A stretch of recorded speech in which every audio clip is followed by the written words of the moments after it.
जब भी राजस्थान का नाम आता है तो जहन में क्या आता है? जाहिर है, बड़े बड़े किले, शानदार महल, है ना? लेकिन सोचिए, इन महान राजा महाराजाओं और उनके किलों से भी बहुत बहुत पहले यहाँ क्या था? कौन लोग रहते थे? चलिए, आज इसी फैसिनेटिंग सफर पर चलते हैं। तो आज हम क्या क्या देखने वाले हैं? सबसे पहले हम वक्त में पीछे जाएंगे, रेत में दबे कुछ राज खोलेंगे। उसके बाद हम मिलेंगे उन शूरवीर राजवंशों से जिनकी कहानियां आज भी गूंजती हैं। गुहेल, राठौड़, चौहान, सबके बारे में बात होगी। और आखिर में एक सवाल भी होगा आप सबके लिए। तो शुरुआत करते हैं बिल्कुल शुरू से, उन प्राचीन सभ्यताओं से जो रेत के टीलों के नीचे कहीं खो गई थी और जिन्होंने आने वाले साम्राज्यों की नींव रखी। तो सवाल ये है कि राजस्थान की ये फाउंडेशनल सिविलाइजेशंस, मतलब कि वो बुनियाद वाली सभ्यताएं कौन सी थीं? देखिए, हम मुख्य रूप से 3 जगहों पर फोकस करेंगे जो हमें उस जमाने की कहानी सुनाती हैं: कालीबंगा, आहड़ और गणेश्वर। अब ये जो टेबल है ना, ये बहुत कमाल की चीज दिखाती है। देखिए, हर सभ्यता की अपनी एक अलग ही पहचान थी। कालीबंगा, जो घग्गर नदी के पास थी, वहां हमें जुते हुए खेत मिले, मतलब वो लोग खेती बाड़ी में माहिर थे। दूसरी तरफ आहड़ को तो ताम्रवती नगरी यानी कॉपर सिटी ही कहते थे। क्यों? क्योंकि वहां तांबा गलाने की भट्टियां मिली। और गणेश्वर, अरे वो तो तांबे के औजारों का खजाना थी। तो साफ है, एक ही वक्त में अलग अलग जगहों पर कितनी एडवांस्ड और स्पेशलाइज्ड सोसाइटीज फल फूल रही थीं। और आहड़ के बारे में ये बात तो सोचकर ही हैरानी होती है कि ये बस्ती 1-2 बार नहीं बल्कि 8 बार उजड़ी और फिर से बसी। मतलब सोचिए, वहां के लोगों में कितनी जबरदस्त रेजिलियंस रही होगी, कितना जज्बा रहा होगा कि वो हजारों साल तक उस जगह से जुड़े रहे। अच्छा, एक मजेदार सवाल, किस सभ्यता को पुरातत्व का पुष्कर कहा जाता है? मतलब आर्कियोलॉजिस्ट्स के लिए एक तरह से तीर्थ स्थल। सोचिए, ऐसी कौन सी जगह होगी जहां उन्हें इतना कुछ मिला कि उसका नाम ही ऐसा पड़ गया? और इसका जवाब है गणेश्वर। कांतली नदी के किनारे बसी ये सभ्यता भारत में तांबे के औजारों का सबसे बड़ा भंडार थी। इसे ताम्र संचय निधि भी कहते हैं। तभी तो इसे ताम्रयुगीन सभ्यताओं की जननी कहा जाता है। मतलब यहाँ से पूरे सब कॉन्टिनेंट में तांबे के टूल्स सप्लाई होते थे। वाओ! तो इन प्राचीन सभ्यताओं ने जमीन तो तैयार कर दी थी, और इसी मजबूत बुनियाद पर खड़ा हुआ मेवाड़ का गौरव, गुहिल वंश। अच्छा, गुहिल वंश की शुरुआत की गुहादित्य ने 566 एडी में। लेकिन जो असल में इस डायनेस्टी के पावर हाउस बने, वो थे महान बप्पा रावल। और ये कहानी सिर्फ यही नहीं रुकती, आगे अलट और जैत्र सिंह जैसे जबरदस्त शासक भी आए। चलिए एक एक करके जानते हैं। तो बप्पा रावल ने 734 ईस्वी में मानमोरी को हराकर चित्तौड़ पर कब्जा कर लिया। ये सिर्फ एक लड़ाई की जीत नहीं थी, ये एक टर्निंग पॉइंट था। यहीं से उस साम्राज्य की नींव पड़ी जो सदियों तक मेवाड़ की आन बान शान बना रहा। बप्पा रावल के बाद कहानी आगे बढ़ती है और आते हैं शासक अलट। इन्होंने कुछ बड़े इंपॉर्टेंट काम किए, अपनी राजधानी बदली, ब्यूरोक्रेसी यानी नौकरशाही की शुरुआत की, और तो और खून राजकुमारी हरिया देवी से शादी करके एक इंटरनेशनल अलायंस भी बनाया। अब आहड़ को राजधानी बनाया, नौकरशाही शुरू की, अंतर्राष्ट्रीय विवाह किया। बाप रे, इतना सब कुछ याद कैसे रखा जाए? कोई आसान तरीका है क्या? बिल्कुल है।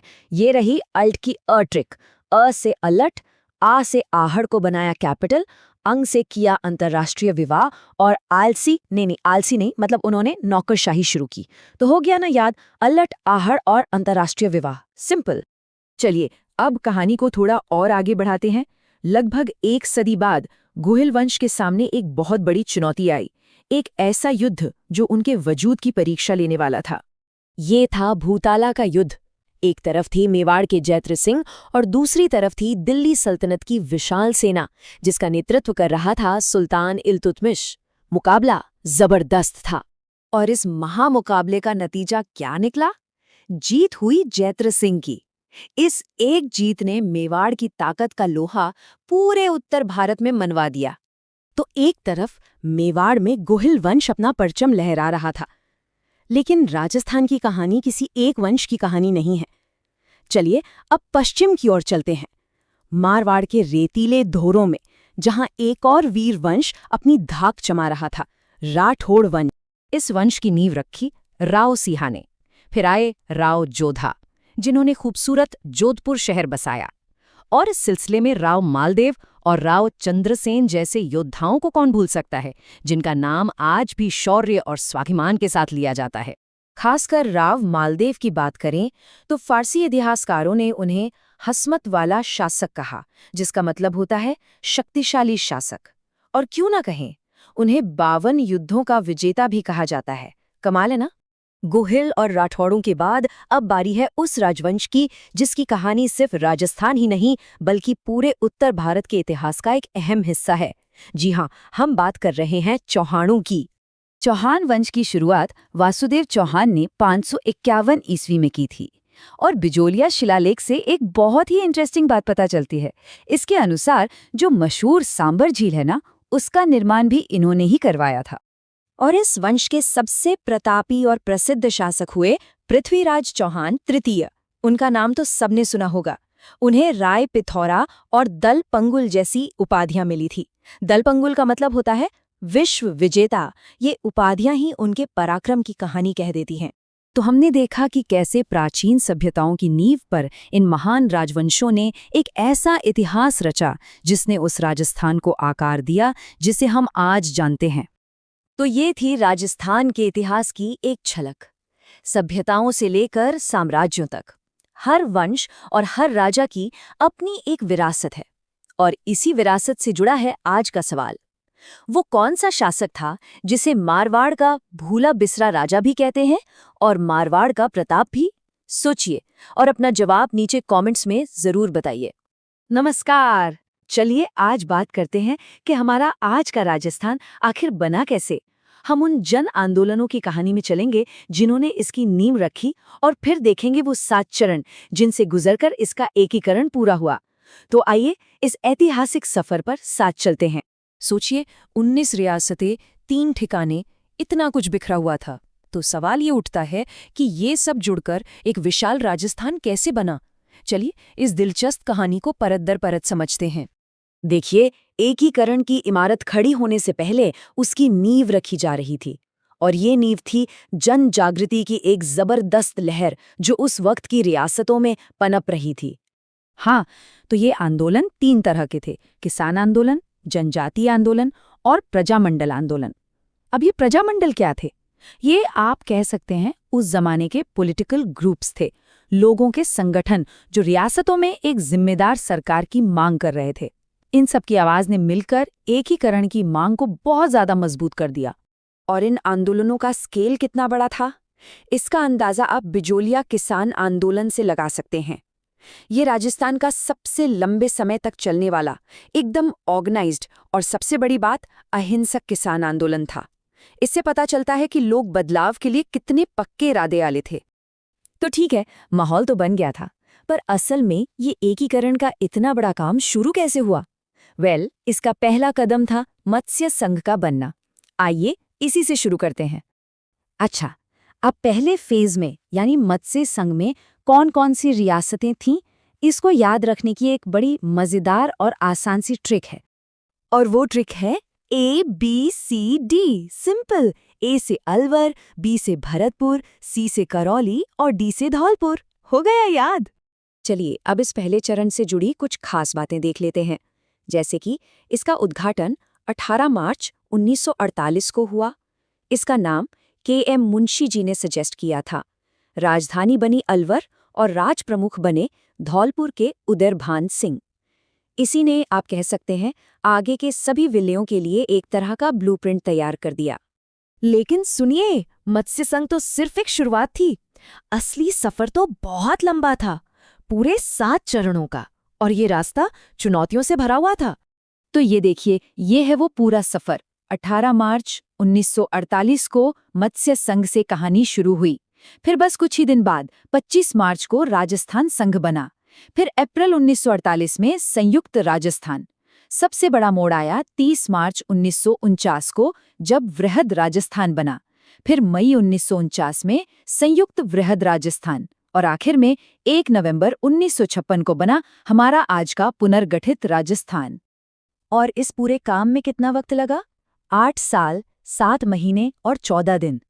सोचिए, लगभग 8.5 साल लग गए इस विशाल राज्य को अपना आज का रूप लेने में। तो सबसे जरूरी बात जो याद रखनी है वो ये है कि ये पूरी प्रक्रिया 1-2 नहीं बल्कि पूरे 7 वेल प्लान्ड चरणों में पूरी हुई थी। इन 7 चरणों में से 2 मोड़ सबसे अहम थे। पहला, तीसरा चरण, जब ऐतिहासिक रियासत उदयपुर यानी मेवाड़ का विलय हुआ, और दूसरा और शायद सबसे बड़ा मोड़ चौथा चरण था, जब जयपुर, जोधपुर, जैसलमेर और बीकानेर जैसी बड़ी बड़ी रियासतें एक साथ आईं और वृहद राजस्थान की नींव रखी गई। पर यह सब इतना आसान नहीं था जितना सुनने में लग रहा है। रियासतों के शासकों के लिए ये एक बहुत बड़ा इमोशनल फैसला था।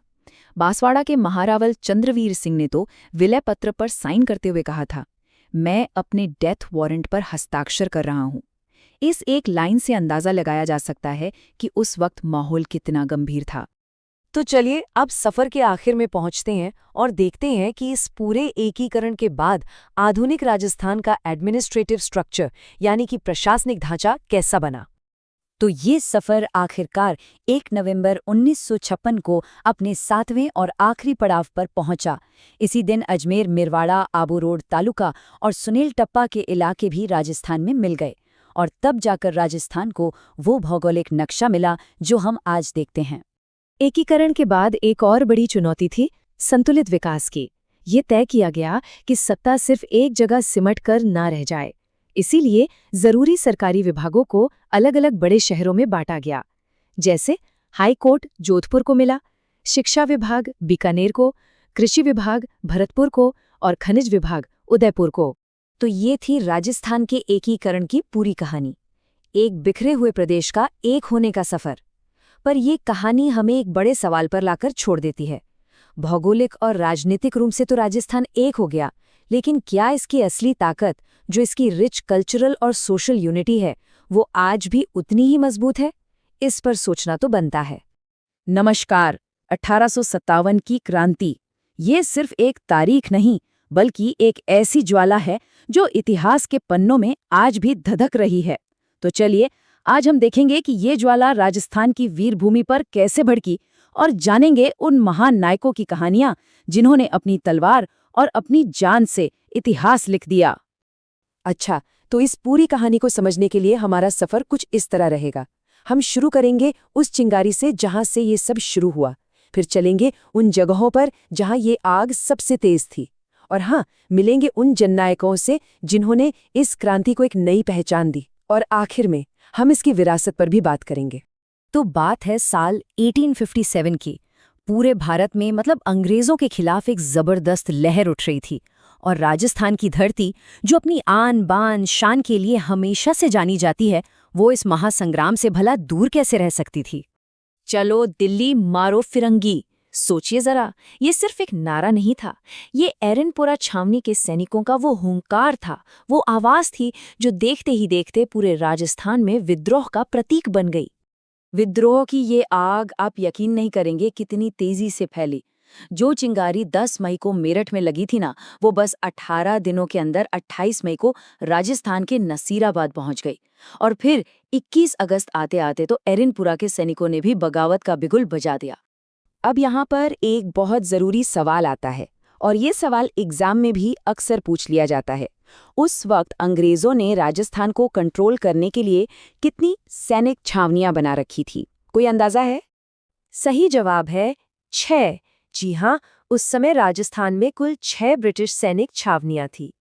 ये हैं वो 6 छावनियां, नसीराबाद, नीमच, देवली और एरनपुरा। यहाँ तो विद्रोह हुआ, लेकिन एक दिलचस्प बात है जो हमें याद रखनी है। ब्यावर और खेरवाड़ा, इन 2 छावनियों ने विद्रोह में हिस्सा नहीं लिया था। ऐसा इसलिए क्योंकि वहां के सैनिक सीधे ब्रिटिश कंट्रोल में थे, तो उनमें बगावत की वो भावना उतनी मजबूत नहीं थी। ये एक बहुत ज़रूरी फैक्ट है। चलिए अब उन जगहों पर चलते हैं जो इस क्रांति के कह सकते हैं धधकते हुए केंद्र बने, जहां संघर्ष सबसे ज्यादा भीषण था। यहाँ के नेतृत्व में ना एक बहुत ही दिलचस्प अंतर देखने को मिलता है। देखिए, एक तरफ आउवा में कमान संभाली एक सामंत ने, ठाकुर कुशाल सिंह, तो दूसरी तरफ कोटा में विद्रोह के बागडोर आम जनता के नुमाइंदों लाला जयदयाल और मेहराब खां ने संभाली। ये बात हमें बताती है कि ये सिर्फ सैनिकों या राजाओं का नहीं बल्कि हर तबके का विद्रोह था। तो अब मिलते हैं इस क्रांति के उन असली नायकों से जिनकी हिम्मत की कहानियां आज भी हमारे दिलों में जोश भर देती हैं। और इस लिस्ट में सबसे पहला नाम आता है आउवा के ठाकुर कुशाल सिंह का। वो सिर्फ एक सामंत नहीं थे बल्कि इस विद्रोह की एक ऐसी चट्टान थे जिन्होंने अंग्रेजों को बिल्कुल सीधी टक्कर दी। ठाकुर कुशाल सिंह की वीरता का आलम ये था कि उन्होंने एक बार नहीं बल्कि दो बार, पहले बिथौड़ा और फिर चिलावास के युद्ध में अंग्रेजों और जोधपुर की मिली-जुली सेना को धूल चटा दी। और उनकी हिम्मत का लेवल देखिए, उन्होंने जोधपुर के पॉलिटिकल एजेंट मॉक मेसन का सर कलम करके आवा के किले पर लटका दिया था। मतलब ब्रिटिश हुकूमत के लिए ये एक खुली चुनौती थी। अगर ठाकुर कुशाल सिंह इस क्रांति की तलवार थे, तो अब मिलिए इस क्रांति की तिजोरी से। जी हाँ, हम बात कर रहे हैं अमरचंद बांटिया की, जिन्हें राजस्थान का दूसरा भामाशाह भी कहा जाता है। बीकानेर के रहने वाले अमरचंद बांटिया ने ठीक वैसे ही जैसे भामाशाह ने महाराणा प्रताप की मदद की थी, अपनी पूरी की पूरी संपत्ति रानी लक्ष्मीबाई और तात्या टोपे के संघर्ष के लिए दान कर दी। इसी बेमिसाल त्याग के कारण उन्हें दूसरा भामाशाह कहा गया।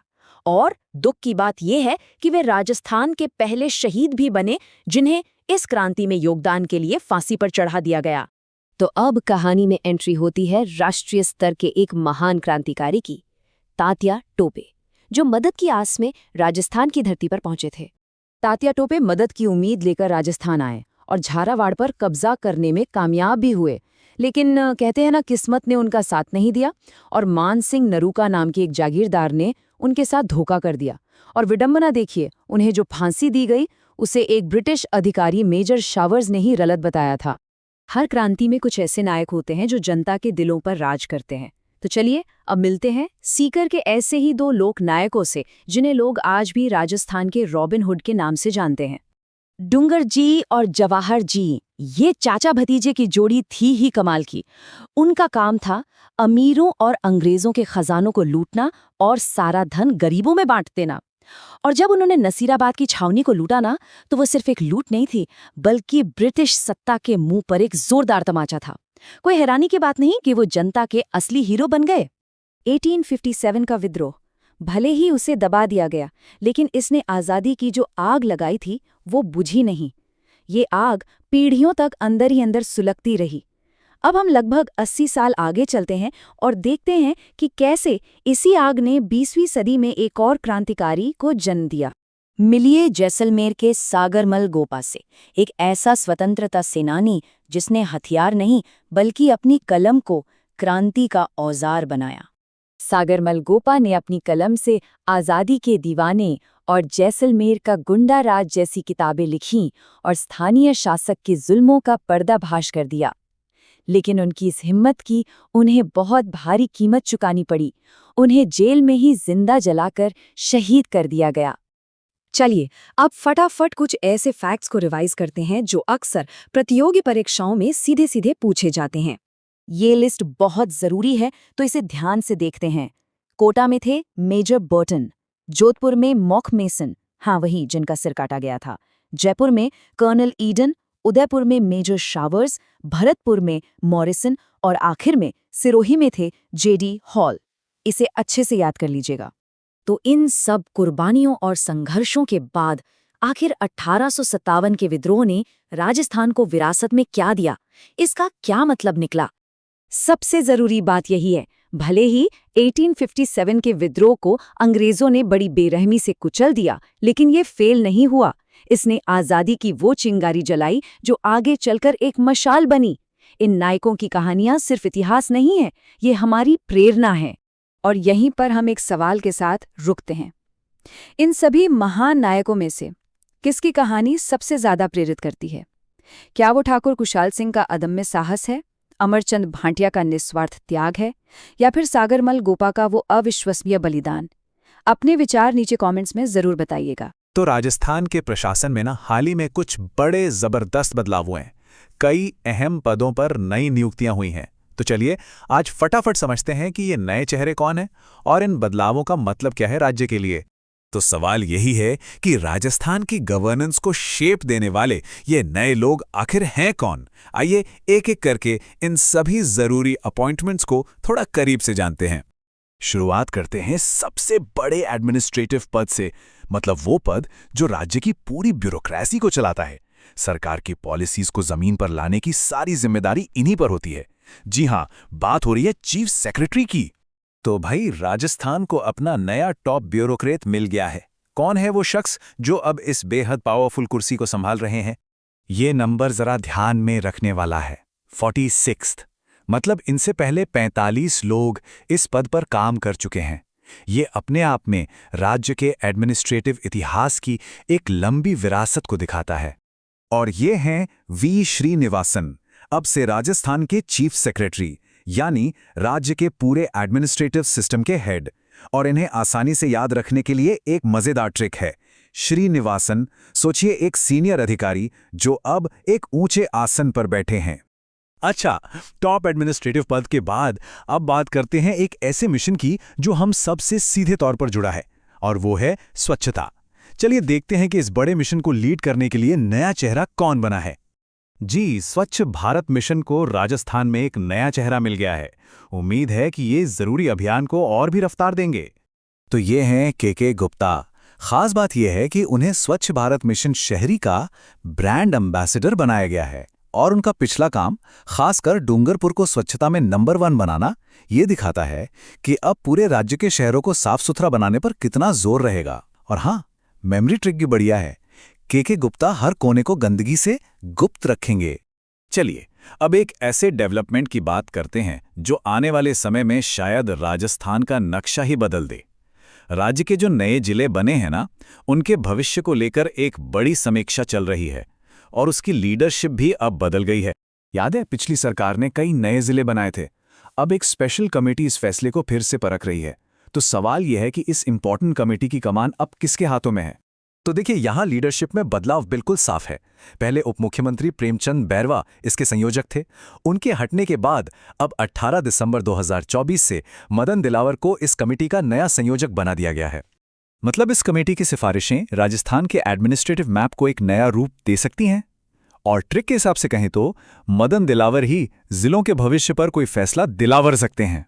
और आखिर में एक ऐसा बदलाव जो सिर्फ सिंबॉलिक नहीं है, बल्कि एक बहुत पावरफुल मैसेज भी देता है। ये बदलाव सत्ता के एक बड़े केंद्र के नाम से जुड़ा है। गवर्नर का ऑफिशियल घर, जिसे हम सब राजभवन के नाम से जानते थे, उसका नाम अब बदल दिया गया है। तो सवाल यह है कि इस नाम के बदलने के पीछे आखिर संदेश क्या छिपा है? जैसा कि यहां साफ दिख रहा है, राजभवन यानी शासक का घर अब बन गया है लोक भवन यानी जनता का घर। देखिए, ये सिर्फ एक नाम का बदलाव नहीं है, ये सोच को दिखाने की कोशिश है। ये एक सिंबॉलिक कदम है जो दिखाता है कि गवर्नेंस का फोकस रूलर सेंट्रिक से हटकर अब पीपल सेंट्रिक यानी जनता पर आधारित होगा। तो अब जब हमने इन सारे बड़े बदलावों को समझ लिया है, एक सवाल तो बनता है। अब जबकि नए जिलों के भविष्य पर फिर से विचार हो रहा है, तो ये जानना दिलचस्प होगा कि लोगों की इस पर क्या राय है। हाल ही में बने जिलों में से कौन सा जिला राजस्थान के डेवलपमेंट के लिए सबसे ज्यादा जरूरी लगता है, और क्यों? अपने विचार हमें कमेंट्स में जरूर बताइएगा। नमस्कार। कुछ साल ना बस गुजर जाते हैं, और कुछ साल इतिहास बना जाते हैं। ये वो साल होते हैं जो किसी भी राज्य की तरक्की और उसके बुलंद इरादों की कहानी कहते हैं। साल 2026 राजस्थान के लिए एक ऐसा ही ऐतिहासिक साल रहा। तो सवाल ये उठता है कि जब हम कहते हैं कि किसी राज्य ने हर मैदान में शानदार काम किया, तो वो साल असल में दिखता कैसा है? चलिए आज इसी सवाल का जवाब ढूंढते हैं और राजस्थान की 2026 की इस यादगार यात्रा पर चलते हैं। अब इतने शानदार साल की कहानी शुरू कहां से की जाए? मेरे हिसाब से हमें उन लोगों से शुरू करना चाहिए जिन्हें देश के सबसे बड़े नागरिक सम्मान मिले। वो लोग जिन्होंने राजस्थान का नाम पूरे देश में रोशन किया। जी हां, 2026 में राजस्थान की 4 बड़ी हस्तियों को प्रतिष्ठित पद्म पुरस्कारों से नवाजा गया। ये अपने आप में एक बहुत बड़ी बात है जो दिखाता है कि इस धरती पर प्रतिभा की कोई कमी नहीं है। और देखिए, इन विजेताओं में कितनी विविधता है। एक तरफ हैं जयपुर के पीयूष पांडे जी, जिन्हें हम सब उनके बनाए अमर गीत मिले सुर मेरा तुम्हारा के लिए जानते हैं। उन्हें मरणोपरांत पद्म भूषण मिला। तो दूसरी तरफ हैं डी.के. गफूरुद्दीन मेवाती और जैसलमेर के टगाराम भील जैसे जमीन से जुड़े कलाकार, जिन्हें भपंग और अलगोजा जैसी हमारी लोक कलाओं को जिंदा रखने के लिए पद्मश्री मिला। और हाँ, गंगानगर के स्वामी ब्रह्मदेव जी को भी नहीं भूलना चाहिए, जिन्हें समाज सेवा के लिए ये सम्मान दिया गया। तो बात यह है कि इन सम्मानों ने कला, संगीत और समाज सेवा के हर रंग को छुआ। ये दिखाता है कि राजस्थान की विरासत कितनी समृद्ध और विविध है। अच्छा, ये तो हुई कला और समाज सेवा की बात, पर खेल के मैदान का क्या? वहां राजस्थान की चमक कैसी रही? 2025 के अर्जुन अवार्ड्स ने ये साफ कर दिया कि राजस्थान के खिलाड़ी अब हर तरह के खेल में राष्ट्रीय स्तर पर अपनी धाक जमा रहे हैं। जरा देखिए, पद्मनाभ सिंह ने पोलो जैसे शाही खेल में अपना नाम बनाया, तो वहीं कुचामन की निर्मला भाटी ने खो-खो जैसे हमारे पारंपरिक खेल में देश का मान बढ़ाया। और भरतपुर के रुद्राक्ष खंडेलवाल ने तो पैरा शूटिंग में अपनी हिम्मत का लोहा मनवाया, जो हम सब के लिए एक प्रेरणा है। ये दिखाता है कि राजस्थान में टैलेंट हर खेल में है, चाहे वो शाही हो या जमीनी। व्यक्तिगत सम्मानों से थोड़ा आगे बढ़ते हैं। चलिए देखते हैं कि राज्य के सांस्कृतिक और साहित्यिक माहौल में क्या कुछ खास हो रहा था।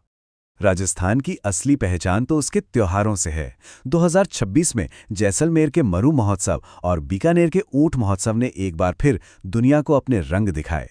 एक तरफ जैसलमेर में मनीष पंवार मिस्टर डेजर्ट बने और कुसुम पंवार मिस मूमल, तो वहीं बीकानेर में लखन पारिक मिस्टर बीकाना और अंकिता सुथार मिस मरवण के खिताब से नवाजे गए। त्योहारों की इस रौनक के बीच साहित्य की दुनिया से भी एक बहुत बड़ी खबर आई, जिसने सबका ध्यान अपनी ओर खींचा। एक ऐसी किताब, एक ऐसा कहानी संग्रह जिसमें राजस्थान की मिट्टी की खुशबू थी, यहाँ के लोगों की सच्ची कहानियां थीं। जी हाँ, ये पुरस्कार मिला जयपुर के जिला कलेक्टर जितेंद्र कुमार सोनी को उनके कहानी संग्रह भरकमा के लिए। सोचिए, ये प्रशासन और कला का कितना सुंदर मेल है कि एक प्रशासक अपनी कलम से साहित्य को इतना समृद्ध कर रहा है। तो हमने कला, खेल और साहित्य की उपलब्धियों तो देख ली, पर सवाल ये है कि क्या ये सब सिर्फ आज की बात है या भविष्य के लिए भी कोई मजबूत नींव रखी जा रही है? चलिए अब जरा नवाचार और विकास की दुनिया में झांकते हैं। आगे बढ़ने से पहले एक शब्द को समझना जरूरी है, जैविक ग्राम, यानी एक ऐसा गांव जहां खेती पूरी तरह से कुदरती तरीकों से होती है, बिना किसी केमिकल खाद या कीटनाशक के। और 2026 में कोटपुतली बहरोड जिले के बामनवास कांकर गांव ने इतिहास रच दिया। ये गांव राजस्थान का पहला पूर्ण जैविक ग्राम बन गया।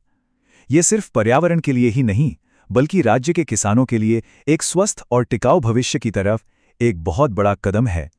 जैविक खेती के साथ साथ राज्य भर के किसानों को सीधी आर्थिक मदद देने के लिए भी एक बहुत बड़ा और असरदार फैसला लिया गया। ये नंबर 12,000 रुपए 2026 में राजस्थान के लाखों किसान परिवारों के लिए एक उम्मीद बनकर आया। पर आखिर ये नंबर इतना खास क्यों है? हुआ ये कि जो पीएम किसान सम्मान निधि के तहत किसानों को सालाना मदद मिलती थी, उसे राजस्थान में दुगना कर दिया गया। मतलब केंद्र सरकार के 6,000 रुपए में राज्य सरकार ने भी अपने 6,000 रुपए जोड़े, तो अब किसानों को कुल 12,000 रुपए की वार्षिक सहायता मिल रही है। और बात यहीं खत्म नहीं होती। भविष्य की नींव को और मजबूत करने के लिए 2 नए उत्कृष्टता केंद्र यानी सेंटर्स ऑफ एक्सीलेंस भी स्थापित किए गए हैं। श्री गंगानगर में किन्नू के लिए और भरतपुर में शहद उत्पादन के लिए मधुमक्खी उत्कृष्टता केंद्र। ये कदम किसानों की आय बढ़ाने और रोजगार पैदा करने में बहुत मददगार साबित होंगे। तो पद्म पुरस्कारों की चमक से लेकर जैविक गांव की मजबूत नींव तक हमने 2026 की कई शानदार उपलब्धियों को देखा।